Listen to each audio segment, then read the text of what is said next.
Yo, what is going on, guys? It's Juan Solo here with ASQD Gaming, and welcome back to the channel. Thank you all so much for tuning in today for some more State of Decay 2. So in today's video, we're actually going to be going over all of the new content that came today in form of the Independence Pack, as well as Patch 2.0 that was also released today. So we have so much to talk about in today's video, all new content coming to the game with the Independence Pack, as well as some other new content that came with Patch 2.0.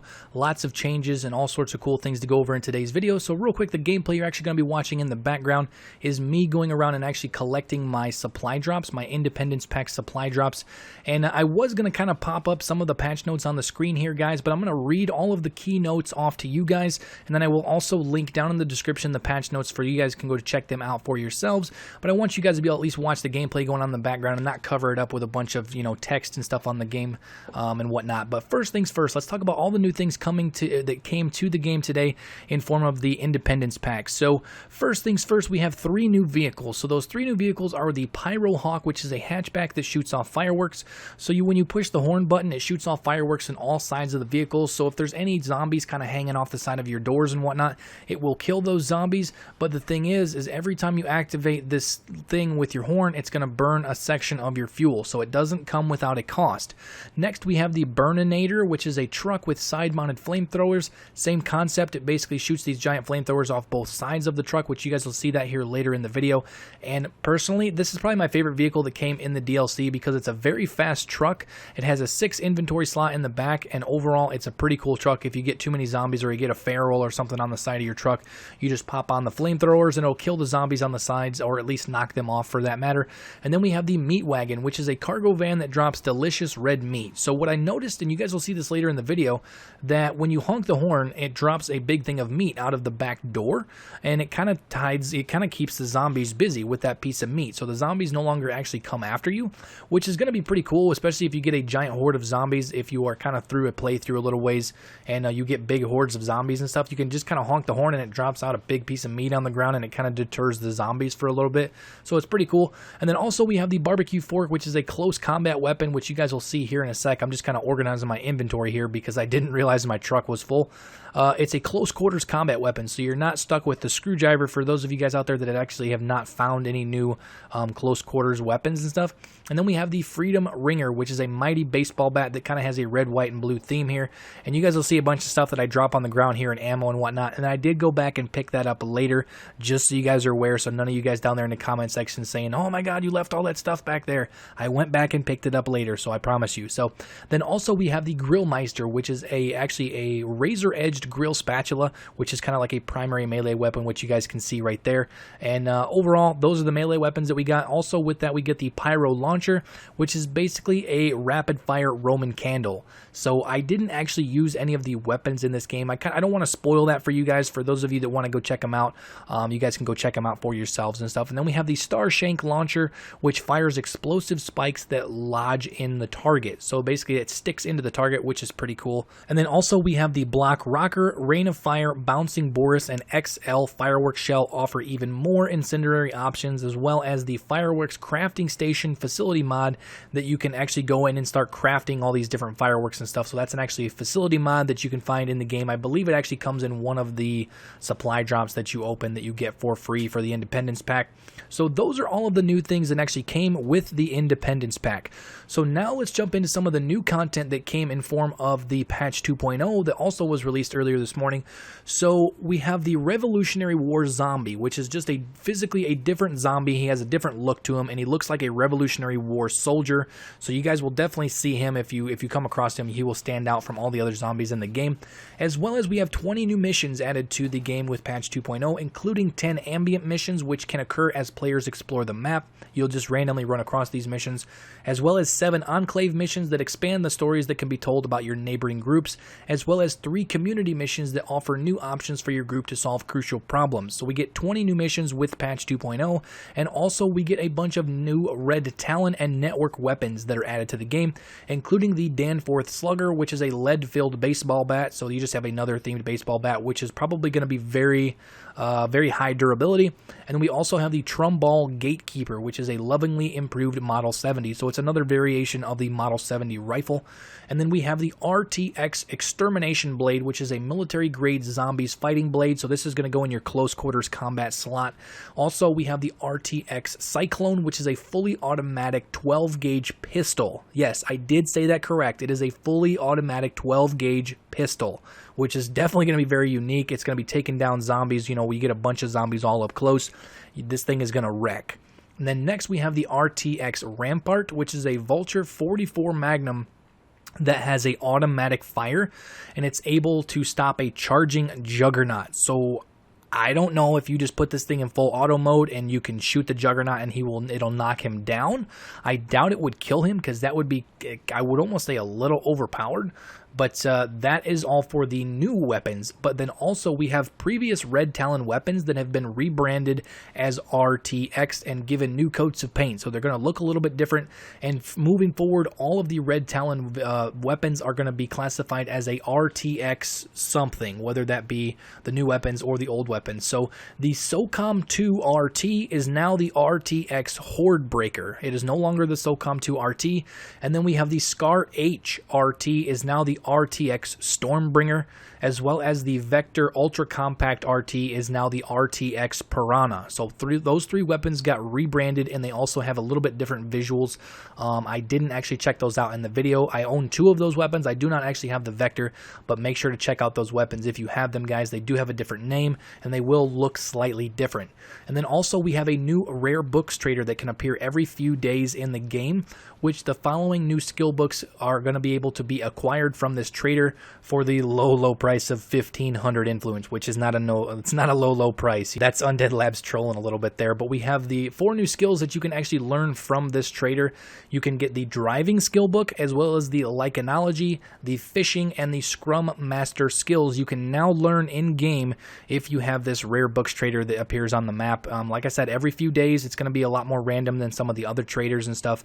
But those are all of the new content that came in patch 2.0. So next we're going to be talking about the new gameplay changes that were added in patch 2.0.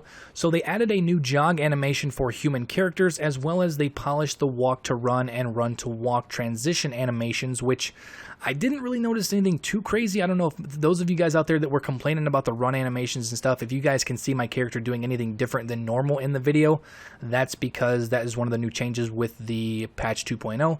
And then additionally, they improved the doors so that their state matches their appearance. So for instance, if doors are totally busted or whatever like that, they will show it that way, which I've never really had a problem with that.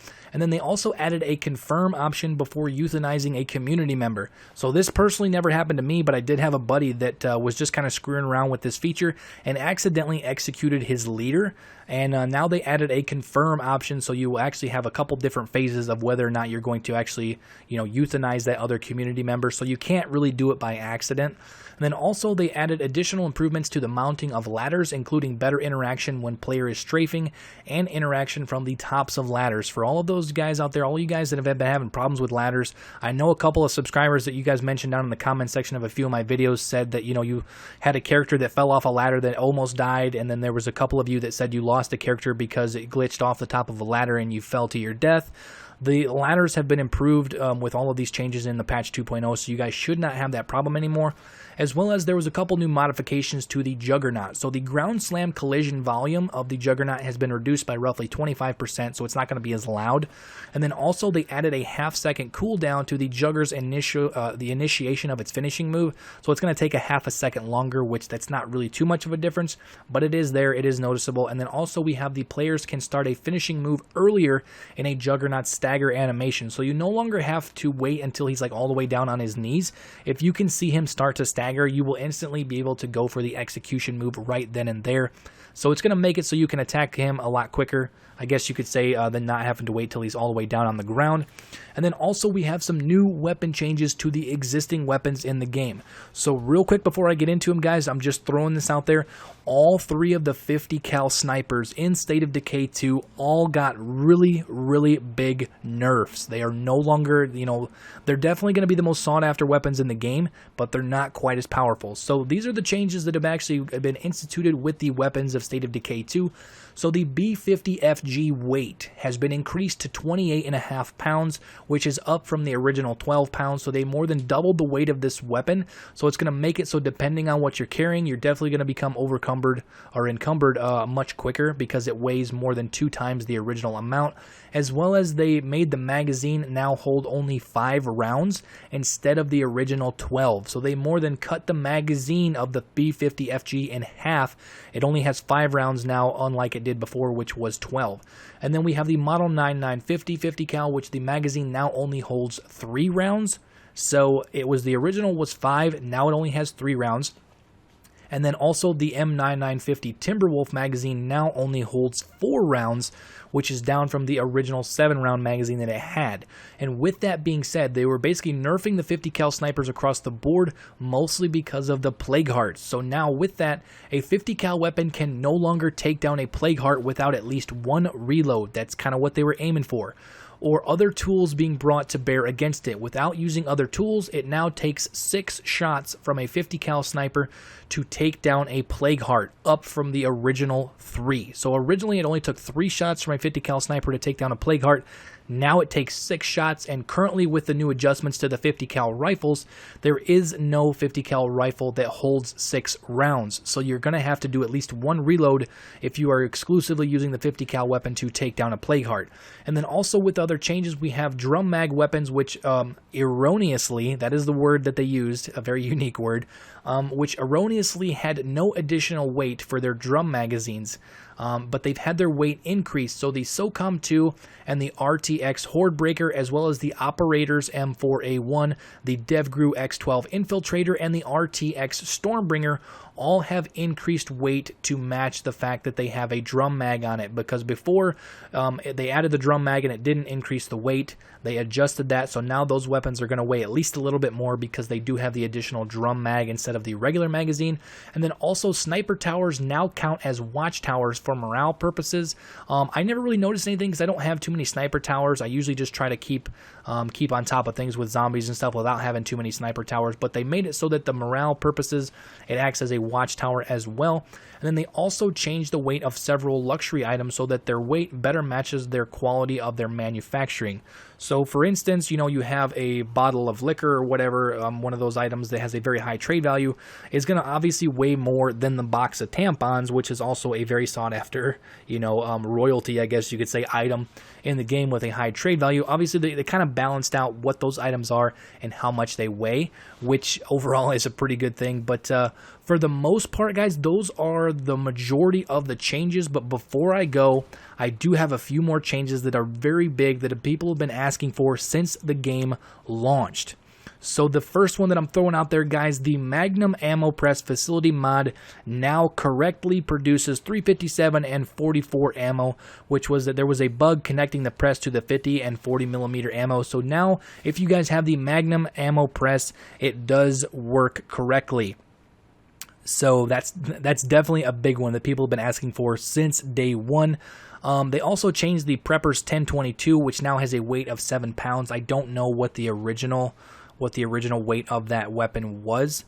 But also Ferals and Juggernauts now have the ability to kill NPCs with their special attacks, which obviously I've had a few times where I went up against a Feral and he got kind of aggroed onto an NPC, and that NPC took mad damage before he ended up dying. And then also the Juggernaut execution attack can now correctly kill survivors that have a ton of different max health buffs simultaneously applied. So for those of you guys out there that have some of those characters that have like 2 or 3 of those health traits rolled onto your character, there is still a chance, even though you have like double the health of a normal character, there is still a chance that a Juggernaut can take you down if he gets a hold of you. But overall, guys, that is pretty much all for the patch notes and all of the new content with the Independence Pack. If you guys enjoyed this video, you guys found it helpful, you guys are excited about this being out, make sure to drop a like. Also, if you guys are new to the channel, make sure to subscribe to stay up to date on all things State of Decay 2 and many other survival games that are going to be on the channel over the next few weeks. But